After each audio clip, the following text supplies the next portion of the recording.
Iniciamos então a segunda parte do programa Momentos Espirituais. A segunda parte é dedicada ao estudo da obra Paulo e Estevão e estamos estudando o capítulo Primeiros Labores. Não é Primeiros Labores Apostólicos. Como é que chama o capítulo mesmo? Lutas pelo Evangelho, isso, desculpe. Lutas pelo Evangelho, que é o capítulo 5º da obra Paulo e Estevão. E na semana passada, todos acompanhamos aquele movimento da crise que teve lá na igreja de Antioquia, em que, por um lado, os seguidores de Jesus, mas de origem judaica e apegados ao rigorismo das práticas farisaicas, eles entraram em conflito com os seguidores de Jesus, sem ser de origem judaica, os chamados gentios, e que ansiavam por uma prática do Evangelho, primando pela sua liberdade, né? Então, pela liberdade do Evangelho, sem ficar apegado a essas práticas exteriores, como a circuncisão, como comer determinados alimentos e assim por diante. E aí então, o Paulo, né? Agora já é Paulo, né? O Paulo, ele dava muita ênfase, né, na liberdade do Evangelho, dava muita ênfase em se dar mais importância aos ensinos de Jesus do que nessas práticas exteriores, e até que ele solicitou que o apóstolo Pedro fosse até Antioquia para dar maiores esclarecimentos. E o apóstolo Pedro, né, o Pedrão, né, como é nosso íntimo, né, o Pedrão foi lá em Antioquia e, a princípio, ele deu um show de liberdade, né? Foi assim sensacional. Ele ia nas festas e visitava as casas dos gentios e todos estavam assim numa harmonia, numa harmonia invejável, né? Até que chega 3 emissários do Tiago, 3 emissários de Jerusalém, e quando esses emissários chegam, o Pedro, ele muda completamente o comportamento. Ele passa a não mais se relacionar com os gentios e ele passa a adotar as mesmas práticas do rigor das práticas farisaicas que eram exercidas sobretudo pelo Tiago, lá, o Tiago, filho de Alfeu, né, porque o filho de Zebedeu já havia desencarnado, e o Tiago, filho de Alfeu, exercia essas práticas lá na igreja de Jerusalém. Mais para frente a gente vai compreender tudo isso, mas nesse momento o Paulo e o Barnabé, eles também entraram em conflito, porque o Barnabé não se conformou com a atitude de Paulo, que o Paulo estava cobrando uma liberdade maior por parte do Pedro, né? E o Pedro estava em desarmonia com aquilo que ele havia praticado até a chegada dos emissários de Jerusalém, e isso causou um conflito maior. E aí então o Paulo propôs uma reunião, e nessa reunião havia sim uma possibilidade muito acentuada de ocorrer uma cisão entre os seguidores de Jesus, né?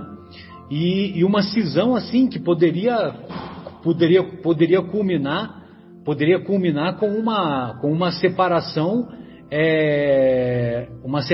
assim que não haveria possibilidade de reconciliação. E aí nessa reunião o Pedro intimamente orou a Jesus para que o inspirasse, E nessa oração, ele foi chamado a atenção para prestar dar uma importância maior para a cruz, para o símbolo da cruz, né? E esse símbolo da cruz estava enviando uma mensagem silenciosa para ele. Esse símbolo da cruz enviava a mensagem da busca da harmonia, tanto a verticalidade quanto a horizontalidade. A verticalidade dando preferência para as coisas espirituais e também a horizontalidade dando preferência para as coisas materiais, a fim de que se buscasse uma harmonia. E depois que ele teve essa inspiração, ele não externou isso que ele pensou, mas ele pediu para que os irmãos perdoassem as suas falhas. Todos sabiam que ele havia negado Jesus 3 vezes seguidas, devido à fraqueza espiritual que ele se encontrava. A mensagem silenciosa da cruz fez com que ele pedisse para os amigos lá da igreja de Antioquia o perdoassem, porque devido ao fato dele ser uma pessoa falível e que ele não tinha condições de fazer uma acusação nem para um lado nem para o outro, mas que ele buscava uma harmonia entre os seguidores de Jesus, tanto aqueles que eram de origem judaica, quanto os nossos irmãos gentios. Então, é nesse sentido que ele buscou essa reharmonização dos nossos irmãos lá na igreja de Antioquia. E ele não fez maiores comentários, e ele pediu apenas para que o Paulo abrisse o Evangelho e fizesse os comentários da noite. Entendeu? Ou seja, do ponto de vista assim dele subjetivo, ele mostrou que no íntimo dele, Pedro, ele dava mais preferência à liberdade do Evangelho que era buscada e cultivada pelo Paulo. Entendeu? Mas lógico que ele não externou esse posicionamento, porque ele buscava o equilíbrio entre os dois grupos de seguidores, aqueles que eram mais aferrados ao rigorismo farisaico e aqueles gentios que não eram dados às práticas exteriores. Bem, e é nesse contexto que entra a parte que me ficou reservada, né? Ou seja, tem um comentáriozinho que o Emmanuel coloca, que o incidente a todos deixara tal ou qual perplexidade, mas as atitudes prudentes e afáveis do pescador conseguiram manter a coesão geral a respeito do Evangelho, para a continuação das tarefas santificantes. Então, ele ficou ainda alguns dias lá em Antioquia, e depois que ele se certificou que Paulo e Barnabé haviam se reconciliado, porque essa confusão toda fez com que Barnabé ficasse de um lado, protegendo o amigo Pedro, e Paulo ficasse de outro lado, protegendo os amigos da gentilidade, entendeu? Aí depois que o Pedro percebeu que houve uma harmonia entre ambos, né? Que eles não partiram para ressentimento, que não partiram para essas paixões inferiores, vamos dizer assim. Então o Pedro pegou o caminho de volta para Jerusalém e eles tinham combinado também que esse assunto voltaria a ser estudado voltaria a ser discutido com mais profundidade, para que ficasse estabelecido essa real necessidade de se seguir as práticas exteriores, sobretudo a prática da circuncisão ou não. E algum tempo depois, o Paulo, ele pediu para que o Pedro, quando houvesse a possibilidade de fazer essa reunião, que o Paulo enviasse os emissários para que alguns amigos da igreja de Antioquia se dirigissem para Jerusalém para discutir essa questão. E o Paulo prometeu para os seguidores lá da gentilidade, lá de Antioquia, ele prometeu que ele obteria cartas da igreja dos apóstolos galileus que garantissem a posição dos gentios na doutrina consoladora de Jesus. Então o objetivo do Paulo era ir até Jerusalém para obter essas cartas que garantiam a participação dos gentios lá na doutrina de Jesus, né? Para que não ficasse uma exclusividade dos judeus, né? Muito bem, e o Paulo resolve levar o Tito, e nós vamos ver que a presença do Tito lá em Jerusalém tem um porquê, né? Então ele resolve levar o Tito para essa reunião lá em Jerusalém, porque ele tinha reconhecido que Tito era um jovem de muita lucidez, muita inteligência, a serviço do Senhor. E ele, naquela viagem que teve, naquela primeira viagem que ele fez com Barnabé, o Tito ficou na tenda lá em Antioquia, trabalhando como tecelão. E quem ensinou a prática de tecelão para o Tito foi o próprio Paulo. Então, tem um outro trecho aqui que eu separei, que o Emmanuel diz assim: desde a vinda de Tarso, Tito afeiçoara-se-lhe como um irmão generoso, notando-lhe a índole laboriosa, Paulo ensinara-lhe o ofício de tapeceiro e fora ele o seu substituto na tenda humilde. Bem, aí na véspera de partir para Jerusalém, e aí eu estou encerrando a minha fala, né? Na véspera de partir, o Paulo subiu à tribuna e renovou a promessa de obter as cartas esperadas pelo gentilismo. Embora ele tenha subido à tribuna e renovado a promessa, evidentemente que aqueles seguidores de Jesus que eram ligados às práticas exteriores do judaísmo endereçaram um sorrisos irônicos que eles mal disfarçavam, né? Aqueles nossos irmãos que estavam em Antioquia e que eram ligados às práticas exteriores do judaísmo. Bem, então é nesse contexto que o Paulo vai para Jerusalém e também só tem mais um detalhezinho, né? Que antes do Pedro partir para Jerusalém, ele, no seu íntimo, ele falou, olha, ele pensou, vai ser bom que os nossos irmãos de Antioquia vão nos visitar lá em Jerusalém, porque eles vão presenciar e detectar as inúmeras dificuldades que nós somos portadores, né? Que nós enfrentamos lá em Jerusalém.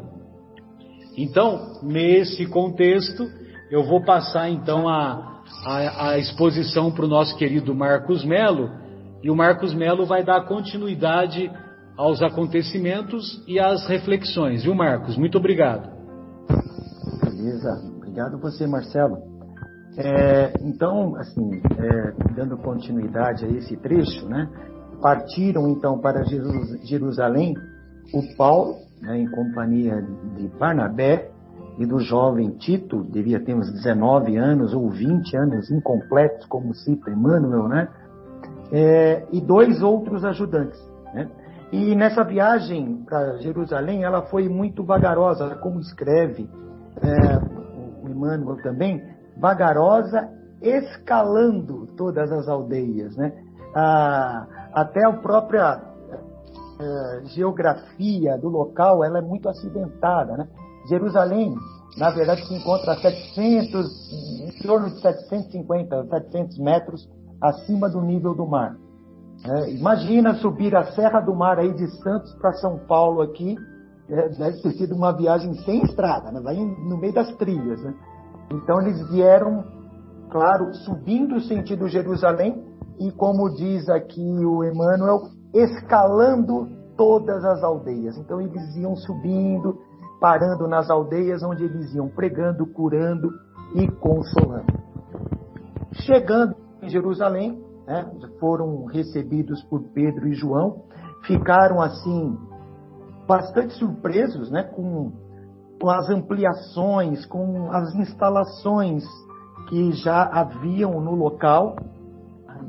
Então até Pedro explicou que tiveram que ampliar para receber e atender aquele número maior de pessoas necessitadas, então ampliaram muito.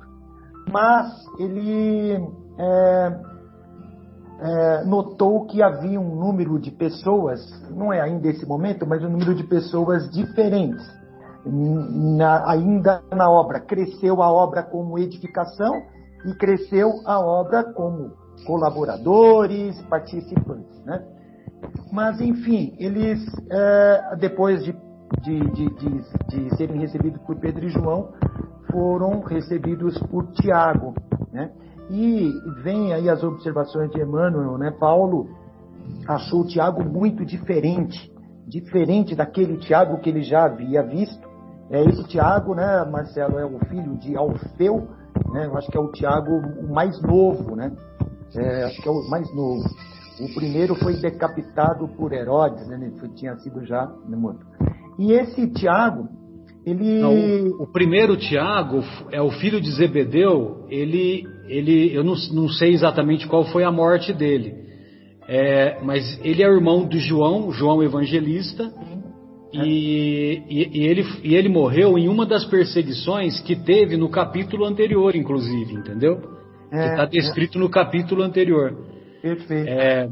Então, para falar a verdade, eu não me lembro agora exatamente. Eu acho que até fala qual foi o gênero de morte. É bem possível que tenha sido por lapidação mesmo.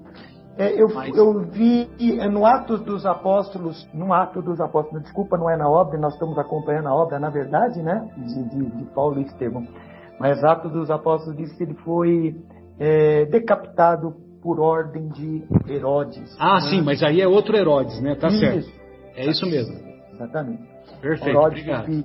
Imagina. Não, mas assim, estou lendo o que está nos Atos, tá? Não é exatamente no livro, mas apenas como uma informação. E aí o Paulo achou o Tiago realmente radicalmente transformado, né? E que lembrava que ele tivesse uma feição de mestres de Israel, né? Estava com hábitos farisaicos, né? Quais esses hábitos? Eles nem sorria, ele estava com aquele semblante mais sério, mais sisudo, né? Até isso tinha mudado. Então Paulo sentiu isto dele, estava com olhos, aquela presunção de superioridade, né? Ou seja, raiava nele a indiferença, né? Ou ele estava também, citando Emmanuel, estava com gestos de um sacerdote do templo em momento de cerimônia. Ou seja, ele conviveu com o Mestre Jesus, bastou alguns anos, me parece que ele esqueceu o que o Mestre passava, aquela lição de simplicidade, de humildade, de tratar os irmãos, né, os outros como irmãos, né, todos iguais, né? E Tiago, com esta mudança de atitude, mais em função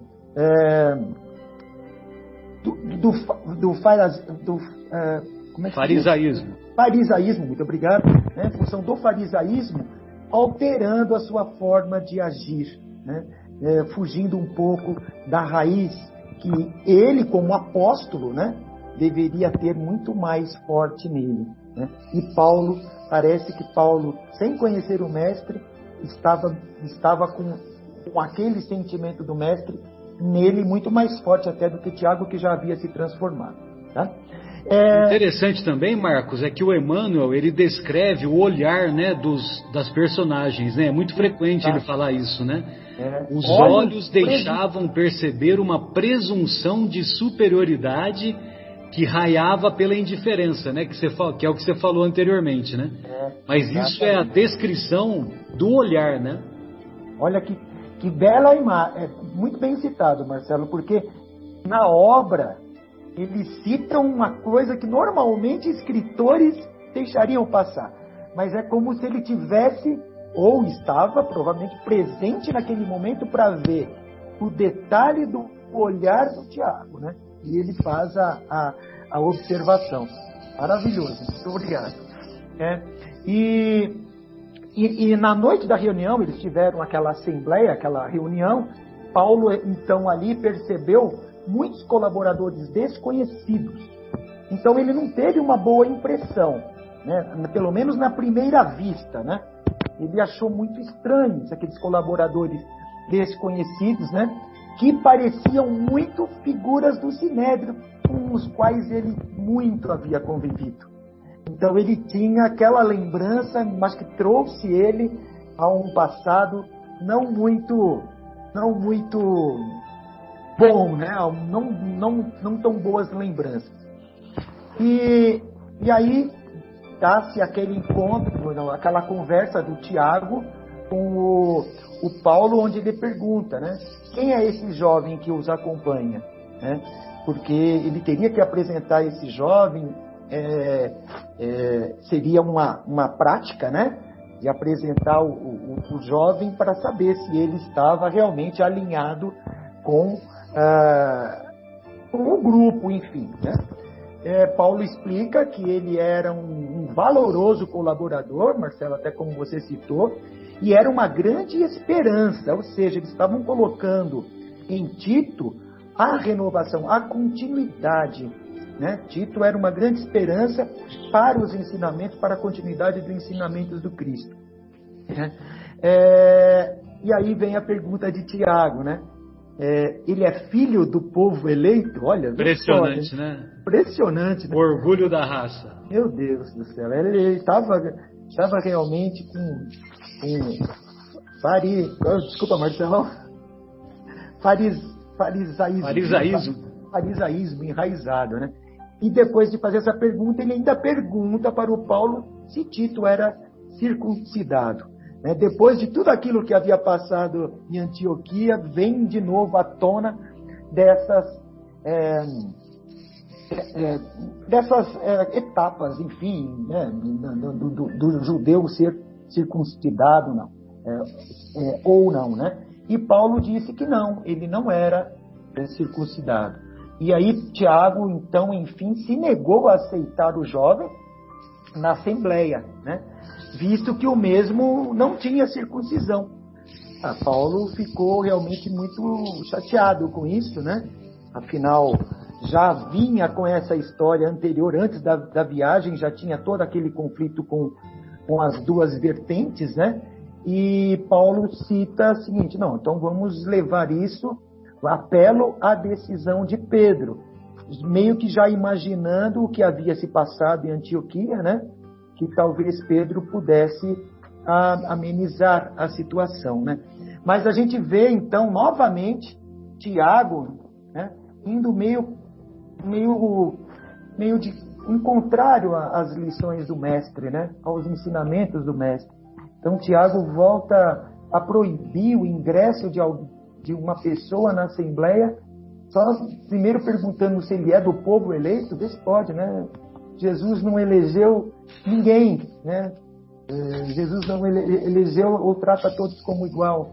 E depois a circuncisão, né? Como o fato da circuncisão negando o acesso a uma pessoa à Assembleia cristã, uma Assembleia cristã, por ele não ser circuncisado. E agora vamos ver na sequência aí, né? O Mauro, né, Mauro? Ô Mauro, e aí? Como é que se dá os acontecimentos a partir daí? Como é que fica? Então, você vê que é interessante, né? O Pedro, de novo, é colocado numa situação difícil, né?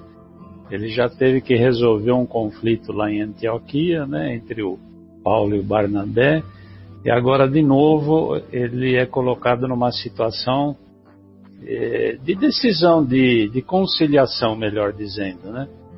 Então ele tem que decidir entre o impasse que é entre o Tiago e o Paulo, né? O Paulo defendendo os gentios e o Tiago defendendo o faraizismo, mais especificamente na colocação da circuncisão. E o Pedro, como conhecia bem a personalidade dos dois, ele age novamente num tom conciliador. E diz que aquela reunião era exatamente para resolver esses conflitos, né? Aquela assembleia tinha como pano de fundo estabelecer novas diretrizes para os trabalhos da Casa do Caminho. E aí ele toma a decisão de que Tito deve realmente ser circuncisado. Ele imagina, isso fica claro a gente lendo, né? Que aquilo era para não criar um conflito maior na Assembleia, né? Já que muitos defendiam as leis farisaicas, então ele resolve decidir para que seja feita a circuncisão no Tiago, e dessa forma que os trabalhos da casa voltassem à normalidade, para que essa decisão pudesse ser tomada mais à frente, com mais calma, longe do aquecimento da reunião. Então, circuncisa o rapaz e a gente vê esse assunto, decide mais para frente com calma, e assim a casa pode voltar ao trabalho mais tranquilo, aos trabalhos da Assembleia, né? Um lado cedendo, então já fica mais fácil. Exato, o caminho, né? Para harmonização, né, Mauro? Tira o calor da discussão, né? Exato. Apesar de um dos dois lados vai ficar chateado, e é o que acontece com Paulo, né? Porque a decisão não agrada nada ao Paulo, né? Exato. A gente sabe que o Paulo tem um espírito impetuoso, né? Principalmente pela história passada que ele tem junto aos fariseus. Ele gostava que a opinião dele prevalecesse, né?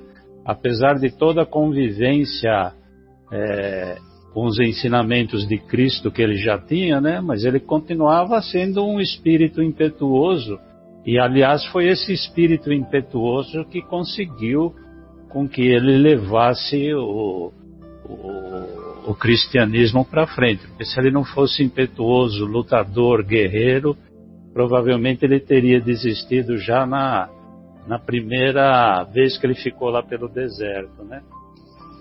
Então ele fica muito chateado por ter sido contrariado, mas ele fica tranquilo e vai aguardar a decisão da Assembleia.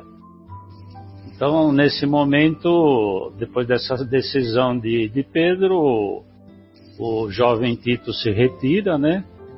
E a reunião continua para que os assuntos sejam mais discutidos com calma, inclusive aspectos que são estranhos ao Evangelho de Jesus. Eles estavam discutindo determinadas coisas que não faziam parte do Evangelho de Jesus. Mas Paulo fica lá tranquilo, aguardando a conclusão dos debates. E Paulo fica tão chateado com a decisão que lhe contraria, que ele tem o impulso de abandonar aquela reunião. Mas ele se contém, e aliás, voltando um pouco, por que ele quer abandonar? Porque ele sabe da hipocrisia dos companheiros que estavam lá defendendo tradições judaicas, e ele, como ele conviveu junto com os judeus, ele sabia exatamente o que se passava na cabeça dos judeus, né? Então ele tem esse impulso de querer voltar, de abandonar tudo, voltar para Antioquia, mas ele se contém esperando as coisas se virem à luz, digamos assim, né? Então, de certa forma, ele tem até que se humilhar, ficar quietinho, aguardando as decisões da Assembleia. E mesmo porque, como o Marcelo colocou antes, né? Ele tinha que cumprir com o que ele disse ao pessoal lá de Antioquia, ele mandaria as cartas com as resoluções, né? Exato. Então ele não poderia abandonar, porque aí ele perderia. Naquela época nós não tínhamos o correio, né, digamos assim, para que ele ficasse sabendo das decisões. Então ele tinha que estar presente para ver o que ia acontecer, para poder escrever. Então ele acompanha o debate e as questões iniciais que eram colocadas eram no sentido de introduzir modificações no Evangelho de Jesus. Chegou-se até o ponto, Emmanuel relata, né, que alguns chegam ao ponto de comparar os gentios a gado, a bárbaros, que só serviriam para trabalhos pesados, né, como se fossem realmente escravos que iriam trabalhar para os trabalhadores da casa, né? Os povos eleitos, Os povos eleitos, exatamente. Olha só. Gado de Deus, né? Gado de Deus, né? Gado de Deus. Impressionante o que se passava na cabeça daquelas pessoas que, de certa forma, né, como Tiago, já tinham convivido com Jesus e sabiam da mensagem do Cristo para a melhoria da humanidade, né? Mas ainda eles se referiam aos povos eleitos como se eles realmente fossem superiores, né? Então muitos temas fúteis foram colocados ali naquela reunião em discussão, e até a regulação de alimentos impuros, como a lavagem das mãos. E aí eu faço até uma conexão com a primeira parte do Evangelho, onde nós falamos da pureza, né? E eu até coloquei que a pureza, naquela época, para os hebreus, eles não tinham a percepção da pureza de coração. A pureza para eles era a alimentação, a lavagem das mãos e todas aquelas coisas exteriores, né? Por isso que eu até coloquei que Jesus veio para quebrar um paradigma, né? E mostrar que a pureza não era aquilo que eles imaginavam. A verdadeira pureza era a pureza do coração. Então até esses assuntos de alimentos impuros que deveriam ser regulados, a lavagem das mãos, e Emmanuel, como ele dá, como o Marcelo colocou em outras vezes, né, uma lição de português para a gente, né, da gramática. Ele fala, eu até anotei aqui para mim não esquecer, que eu achei, quando ele fala da lavagem das mãos, ele fala de ablução das mãos, né? Exato. Eu nunca tinha ouvido essa palavra. Eu também não, tive que procurar. Eu já tinha lido esse livro anteriormente, mas não tinha me dado conta nessa palavra, na ablução, né? Então, veja que eles discutiam determinadas coisas naquela assembleia que estavam totalmente fora dos ensinamentos de Jesus no Evangelho, né? Chegou ao ponto até que um dos presentes dá a sugestão de se colocar o Evangelho de Jesus no livro dos profetas do Antigo Testamento, deixando assim clarificado que os ensinamentos de Jesus deviam se reportar aos ensinamentos de Moisés, né? Nesse momento é que Pedro se levanta, imagino que ele tenha se levantado, né? E ficou bravo. Até aí o Pedro aguentou firme, né? Até aí ele aguentou. Práticas, né? Até aí ele estava conciliador, mas nesse momento ele falou, opa, peraí, não é por aí. Esse negócio é um absurdo e a gente vamos ter que entrar numa linha de decisão um pouco mais consciente e clarificada para que a gente elimine essas barbaridades que estão... Então nesse ponto já era tarde da noite, a reunião é encerrada, né? Eles vão para o seu repouso. Nesse momento se junta Pedro, Barnabé e Simão Pedro, que está junto com eles. E nesse momento Paulo mostra toda a insatisfação que ele tem para Pedro. Ele mostra que porque até então ele estava insatisfeito, mas contido, né? Agora, nesse momento, ele externa o seu descontentamento para Pedro com a decisão que ele tomou de permitir a circuncisão. Ele externa isso para Pedro, né? E mostrando toda a sua contrariedade. Então, aí nesse ponto eu deixo o meu trechinho e coloco aí para o nosso querido Afonso dar continuidade aí na... E aí, Afonso, como é que se dão os acontecimentos a seguir, querido? Então, Marcelo, aí nós vamos encontrar o Saulo, este rojão da cristandade que não conseguia fazer nada de forma morna, parcial. Ele era um homem que se dedicava integralmente ao que ele fazia. Então, ele ficou muito contrariado porque foi a primeira situação, já derrubou a expectativa dele, ele tinha levado o Tito, e o Simão Pedro ponderou de maneira muito sábia. Falou, nós estamos aqui para decidir a respeito da circuncisão. Não está decidido. Então é justo que o rapaz se submeta ao processo da circuncisão antes de participar, como nos pede o Tiago, que tem mostrado um profundo trabalho junto à comunidade. Você vê claramente a intenção de não ferir suscetibilidades. E aí vem o meu comentário pessoal, que se puder estar errado, eu assumo o erro, porque a nossa tentativa é de entender os bastidores dessa situação, até para tirarmos conclusões que possam ser utilizadas no nosso dia a dia. Então observemos que a luz age sempre de maneira muito legítima.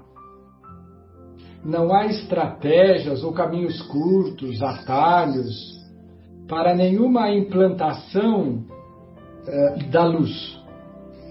A luz sempre respeita todos os pontos de vista. Ela não cria atrito para que o fermento da discussão alimente mágoas, ódios. Onde a luz aparece, é preciso que a água da luz dissolva ou apague as labaredas do desequilíbrio. Então era muito justo que nós caminhássemos com muito vagar, com muito cuidado, e é exatamente o diálogo entre Pedro e Paulo. Paulo fala, eu estou muito contrariado, essa situação me desagrada muitíssimo. E aí o Simão Pedro, esse nosso generoso amigo espiritual, que em tantas vezes representa a nossa própria condição humana, mas que aí ele representa toda a sabedoria da vivência, né, do pai espiritual que ele se transformou para aquele grupo de almas.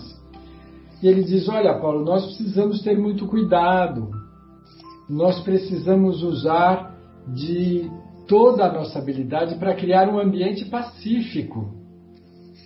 A obrigatoriedade ainda vai ser discutida. Você não deixou um compromisso que você assumiu junto aos pertencentes da comunidade de Antioquia? Ele falou, sim, é verdade. Como a lembrar, Paulo, olha, se você se comprometeu com levar o resultado, você precisa pagar o preço. Porque nós temos essa dificuldade. Se nós estamos, ou achamos que estamos de posse dos argumentos legítimos, aí nós queremos até cortar a cabeça para alcançá-los. E não é esse o caminho. O Simão Pedro está nos mostrando, apesar de termos argumentos válidos e sólidos, a implantação também é importante. Nós estávamos lidando ali com o cristianismo nascente. A figura de Tiago, e eu vou defendê-lo agora, que o Emmanuel fala que ele assumiu a aparência de um patriarca, de um participante do Sinédrio.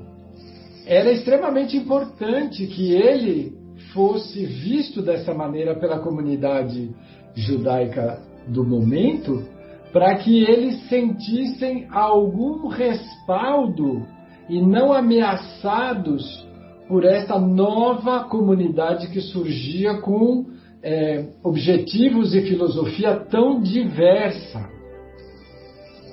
Uma planta nascente que não podia se submeter ao rigor de uma instituição que estava ali solidamente construída. Não estamos dizendo que estava construída sob alicerces de verdade, mas eles estavam implantados, eles tinham o poder às mãos para decidir a permanência ou a eliminação da casa do caminho.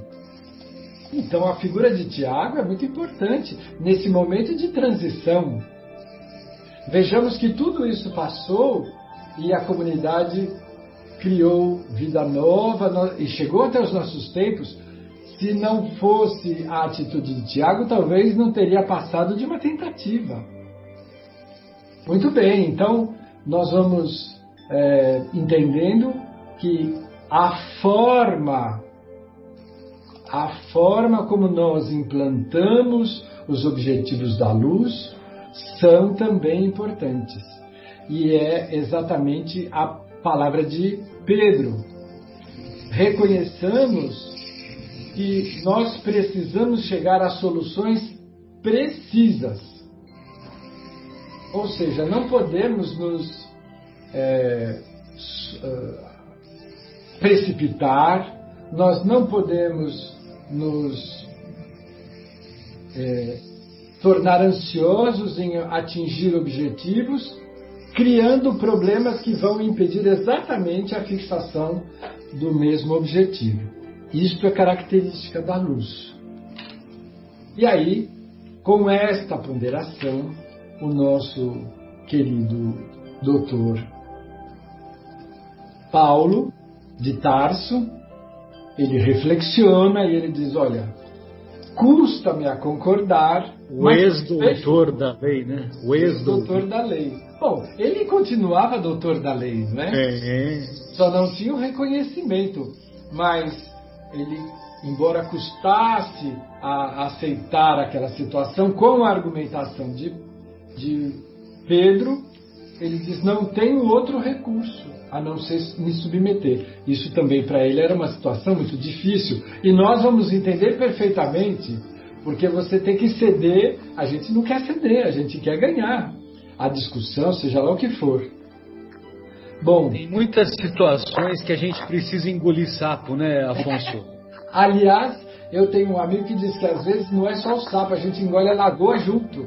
Pois é. Para que você possa caminhar e obter o resultado necessário. Exato. Para que haja um mínimo de harmonia, né? Doutor de Tarso nos diz, olha, eu quase me arrependo de ter oferecido o compromisso. Eu me comprometi com a comunidade de Antioquia de levar as cartas que definissem essa situação. Então, nessa hora, mais uma vez, o nosso Emmanuel diz que os olhos do nosso querido João fitam Paulo de uma maneira, quando ele se mostra tão indignado com a situação, né? E ele diz, ele vê na comunidade ali nascente as mesmas tricas, as mesmas intrigas que ele tinha visto no ambiente farisaico. Ele fica triste. Mas Saulo não fica triste, ele fica indignado, porque ele é um homem de atitude, cheio de energia. E é nesse momento em que os dois apóstolos de Jesus, João e Pedro, o envolvem. A gente entende isso, fica subentendido, né? Amorosamente. Então Pedro fala, olha, Paulo, eu já estive nessa situação, porque a comunidade transformou-se muito expressivamente. Nós tínhamos ali uma harmonia entre os seguidores de Jesus, atendendo e socorrendo os doentes, aleijados, as viúvas, os anciãos abandonados. E de repente, com a perseguição, essa situação modificou-se, porque aí Tiago assume a liderança do movimento, porque era uma figura que não ameaçava o Sinédrio, e aí o Sinédrio começa a infiltrar-se na comunidade. Mas essa comunidade servia e socorria muitos corações, muitos judeus que estavam em necessidade, e para que isso não cedesse, a comunidade foi cedendo espaço para a atuação das atitudes farisaicas dentro da comunidade da Casa do Caminho. Era isto ou a eliminação total. Então era preferível continuar socorrendo, e nós vamos nos lembrar que Simão Pedro atendia as pessoas numa sala menor, e Tiago fazia todas as concessões farisaicas no ambiente maior. As figuras do Sinédrio estavam sempre ali, garantindo que não fosse deixar de cumprir todos os que eram inúmeros exteriorismos, rigores do farisaísmo. E Pedro confessa àquela pequena comunidade que quando ele percebeu isso, ele ficou muito desgostoso também, e ele pensou em se transferir: eu vou sair de Jerusalém. Mas antes de fazer qualquer coisa, ele se recolhe em prece. Na verdade, ele diz que ele ajoelha no chão e ora confiantemente a Jesus quando ele... Não é que ele sente, ele vê a manifestação do Mestre. E ele conta aos amigos: ele estava com o mesmo semblante dos dias luminosos de Cafarnaum. Aquela fase em que o Mestre ficou na casa de Simão Pedro e ensinava na beira do lago de Genezaré, foi a fase mais profícua do seu apostolado, onde ele conseguiu deixar as pérolas mais preciosas dos ensinamentos, socorreu os corações, agasalhou as multidões, deixou-nos exemplos eternos. Então ele diz, era com essa expressão que ele me apareceu, recordando aquele momento bom e positivo, infundindo um novo ânimo no coração de Simão Pedro, e ele diz uma coisa que é a pá de cal. E eu vou ler para ser textual. Pedro, atende aos filhos do Calvário antes de pensar nos teus caprichos. E aqui nós abrimos o espaço para a nossa reflexão. Quantas vezes nós queremos estar certos, vencedores da discussão, queremos trazer o argumento que seja definitivo, que encerre as discussões. E Jesus lembra a Simão Pedro que nós somos convidados a servir os corações daqueles que ele chamou de filhos do Calvário, os deserdados, os esquecidos, os injustiçados, os abandonados, os sem eira nem beira, que são os eleitos do coração do Cristo. Não foi isso que a mensagem que a Adriana leu, que o Dr. Marcelo leu ontem na abertura do nosso Anel de Luz? Que o Cristo procura o melhor dentro de cada um, procura Deus dentro de cada um de nós. E Ele nos traz sempre o melhor. Trazendo o melhor, Ele nos oferece o melhor. Então Pedro não estava oferecendo o melhor, ele estava fugindo do seu compromisso para não ceder, não submeter-se, não ter que tergiversar. E era tudo que o momento pedia. Agora você precisa compor, ser flexível. Isso é tão moderno, né? Hoje nós somos convidados a não sermos rigorosos em nada. Profissionalmente é o grande a grande pedida. Nós temos que saber compor, trabalhar com diversidade, com o outro, não sermos rígidos nas nossas formações. O mercado pede pessoas flexíveis e antecipando-se, porque o momento também pede isso. Aliás, o Cristo nos pede isso há 2000 anos, que nós não sejamos duros nas nossas posturas e formações, que nós aprendamos a ver o outro. Se nós tivermos um pouco de compaixão, resiliência nos lembra o nosso querido Marcos Melo, é o grande pedida do momento. Se nós pudermos enxergar a posição de Tiago, ele tinha na sua formação esse rigorismo, e foi graças a esse rigorismo que nós, vamos dizer, acalmamos a fera do farisaísmo. Ela não nos devorou, ela conviveu conosco à custa de abrirmos mão por algum tempo da nossa libertação, enquanto ainda tínhamos atitudes farisaicas. Uma delas era a circuncisão, as carnes impuras e assim por diante, a ablução das mãos. Então, nós precisamos, enquanto as coisas não se modificavam com o tempo, atendê-las, sem que disso nós nos transformássemos. Nós manteríamos o nosso objetivo, como foi feito com a comunidade iniciante. A comunidade estava começando. Então, com uma atitude como esta, Simão Pedro diz: olha, eu orei no meu desejo de me mudar, e o Cristo diz: atenda aos filhos do caminho e não dê muita atenção aos seus caprichos.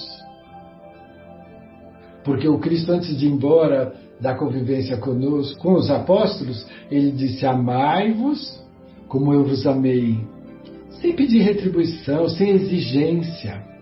E Pedro estava exigindo: eu vou ser líder, mas tem que ser do meu jeito, não pode ter o Tiagão.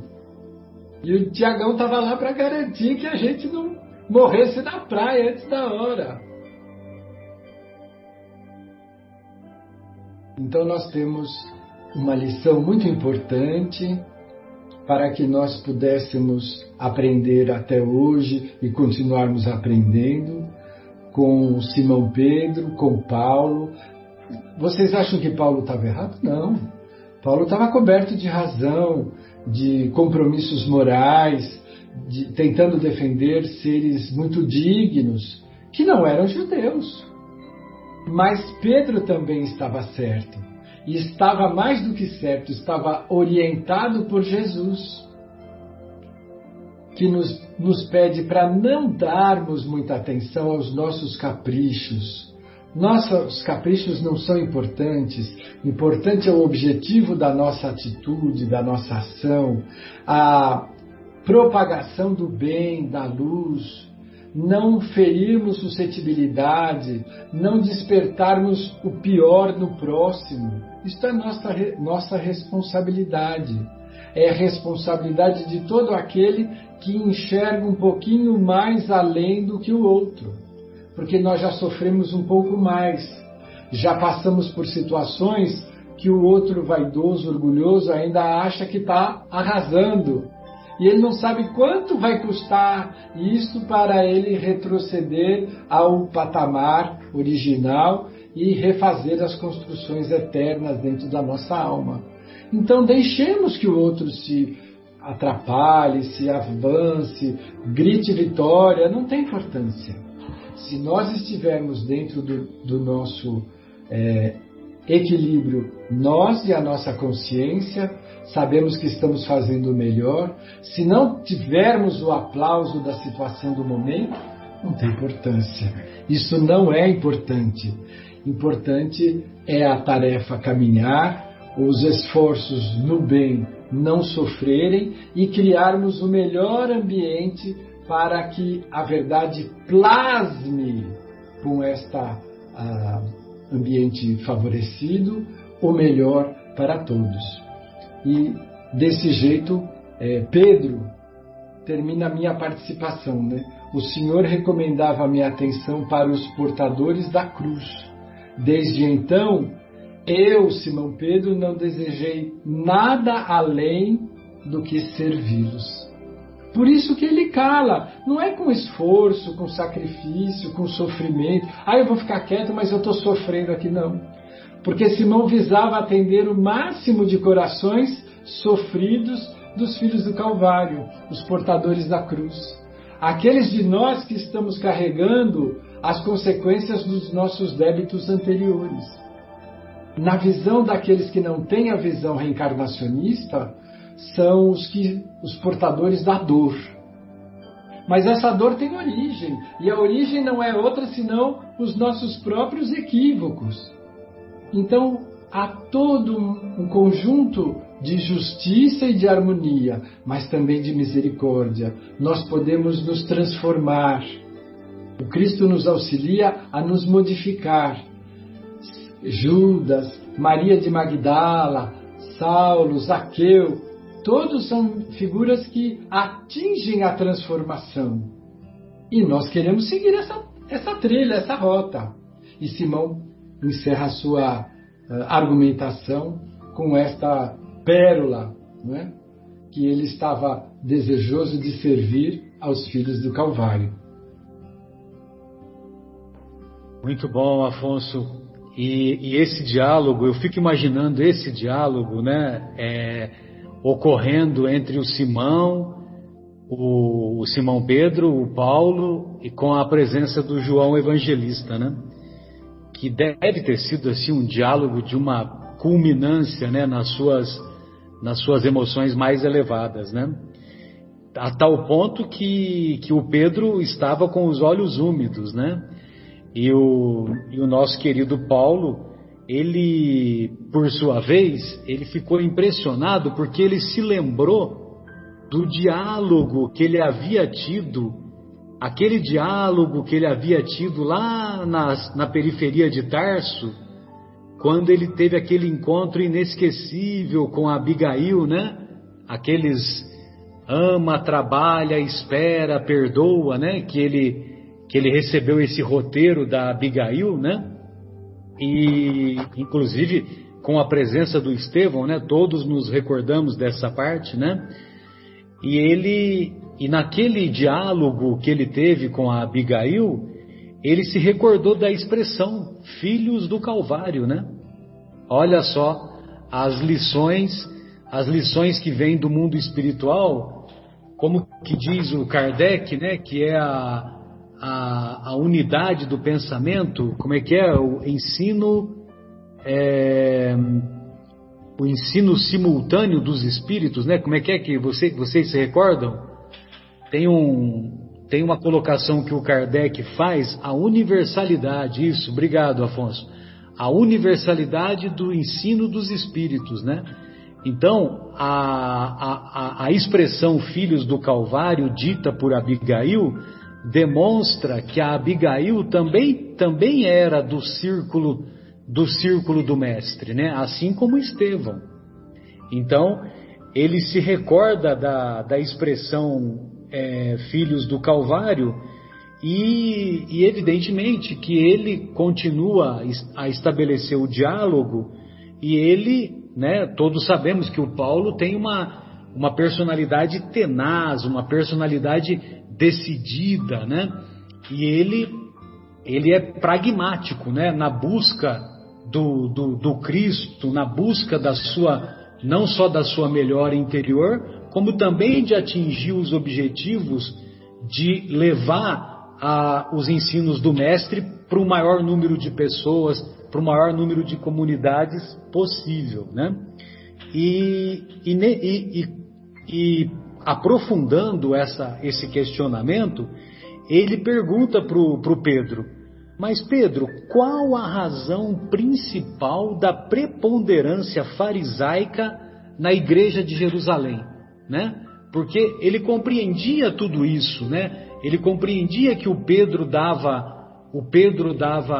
mais importância para o atendimento aos nossos irmãos, aos irmãos sofredores lá da igreja de Jerusalém, e por sua vez o Tiago mantinha esse relacionamento com o farisaísmo, com as práticas exteriores, né? E aí o que ele pergunta? Ele pergunta qual a principal razão da preponderância? E o Simão Pedro vai explicar sem rebuços, né? Ele vai esclarecer sem rebuços, sem disfarce, sem pudor. Ele vai esclarecer que as maiores dificuldades giram em torno da questão monetária, né? Olha só, a questão monetária começando a aparecer lá no cristianismo primitivo, né? Então, olha, esta casa alimenta mais de 100 pessoas. A nossa casa espírita também ajuda 100 famílias aqui, né, nos dias de hoje, né? E além dos serviços de assistência aos enfermos, aos órfãos, aos desamparados, e isso tudo demanda dinheiro. E quem patrocina essas obras assistenciais são os representantes do farisaísmo, os representantes da religião dominante lá de Jerusalém, né? E, bem, aí o Paulo, ele argumenta, né, com o Simão Pedro e com o João, que poderia, os doentes, quando eles melhoravam, quando eles se recuperavam das doenças, que eles também poderiam ajudar. E o Pedro também vai dizer que ele já procurava fazer isso, né? Então, ele diz que esses detalhes não foram esquecidos, e mesmo assim, a igreja está onerada de despesa e dívidas que, sem a cooperação do judaísmo, não conseguia avançar nas obras, né? Ou seja, havia uma dependência muito grande dos representantes do judaísmo. E era uma dependência de ordem financeira. Simples assim. Aí o Paulo então, que já estava acostumado a demonstrar e a agir com esforço próprio, e não só desde quando ele assumiu a função de tecelão, ainda lá no deserto de Dan, né? Lá no oásis de Dan, então ele havia aprendido as lições preciosas do esforço próprio, e ele vai estabelecer, né, que os órfãos, os velhos, os homens aproveitáveis poderão encontrar atividades além dos trabalhos agrícolas e produzir alguma coisa para a renda indispensável. Então ele vai dizer que cada qual trabalharia de conformidade com as próprias forças, auxiliando a manutenção das obras assistenciais da igreja. Como sabemos, aí ele diz um pensamento que é um pensamento basilar, né, do Paulo de Tarso. Como sabemos, onde há trabalho, há riqueza, e onde há cooperação, há paz. Olha só que interessante, né? O trabalho leva à riqueza, e a cooperação, a colaboração, a agir com boa vontade, leva à manutenção da paz, à manutenção da harmonia. Evidentemente que se cada coletividade tivesse isso como divisa, trabalho e cooperação, haveria riqueza e haveria paz, haveria harmonia. Pedro e João estavam maravilhados com esse posicionamento do nosso querido Paulo de Tarso. Só que eles disseram assim para o Paulo: Paulo, o projeto é extraordinário, disse o Pedro, e resolveria grandes problemas de nossa vida. Mas o dinheiro, né? Interroga, o dinheiro, onde encontrar os fundos indispensáveis ao grandioso empreendimento? Aí o ex-rabino responde, né? O mestre auxiliará nossos bons propósitos. Barnabé e eu empreendemos longa excursão a serviço do Evangelho e vivemos em todo o seu transcurso às custas do nosso próprio trabalho. Eu, tecelão, ele, Barnabé, oleiro, em atividade provisória nos lugares onde frequentamos. Realizada a primeira experiência, poderíamos voltar às mesmas regiões e visitar outras, pedindo recursos para a igreja de Jerusalém. Ou seja, através do esforço próprio, nas localidades em que eles visitariam novamente, eles trabalhariam como tecelão e como oleiro. E trabalhando, eles provariam o desinteresse pessoal. Olha só, qual a maior das virtudes que os benfeitores colocam lá no Livro dos Espíritos? A maior das virtudes é o desinteresse pessoal. E recolheríamos as dádivas, recolheríamos os contributos por toda parte, conscientes de que se temos trabalhado pelo Cristo, será justo também pedirmos por amor ao Cristo. A coleta viria a estabelecer a liberdade do Evangelho. Olha só, aí é que começou a confusão, né? A confusão do recolhimento da grana, né? Do recolhimento do dinheiro, a princípio com bons propósitos, né? Porque o objetivo era arrecadar para que a igreja, para que os seguidores de Jesus ficassem libertos, não ficassem dependentes da influência do judaísmo, né? Dos irmãos judeus que patrocinavam as obras lá em Jerusalém. Então, dessa parte, né, Marcelo? Pois não. Era subsistência, né? Exatamente, era subsistência. E representaria, a coleta também representaria o material indispensável a edificações definitivas no plano do trabalho remunerador. Ou seja, através dessa coleta haveria uma liberdade, uma independência maior e, evidentemente, que o cristianismo seguiria o seu rumo independente da presença ou não do judaísmo. E é o que vai acontecer, né? Todos sabemos que é isso que vai acontecer mais para frente, né? Então, amigos, essas eram as reflexões, né? E o que me chamou mais a atenção foi esse comentário anterior, um pouquinho antes, que o Paulo deixa bem claro: onde há trabalho, há riqueza. Onde há cooperação, há paz. Não à toa, em uma de suas cartas futuramente, ele vai escrever: quem trabalha, come. Quem não trabalha, não come. Evidentemente que esse trabalha que ele coloca é no sentido espiritual. Quem se esforça em conquistar as virtudes morais, em conquistar o conhecimento intelectual, vai poder comer, entre aspas, vai poder colher os frutos desse plantio que deve ser permanente, né? O plantio permanente da busca do conhecimento intelectual e da aquisição das virtudes morais. Bem, amigos, então essas eram as minhas reflexões e eu gostaria de perguntar para o Afonso e para o Marcos se eles têm mais alguma colocação, senão nós vamos nos despedir dos nossos estimados ouvintes.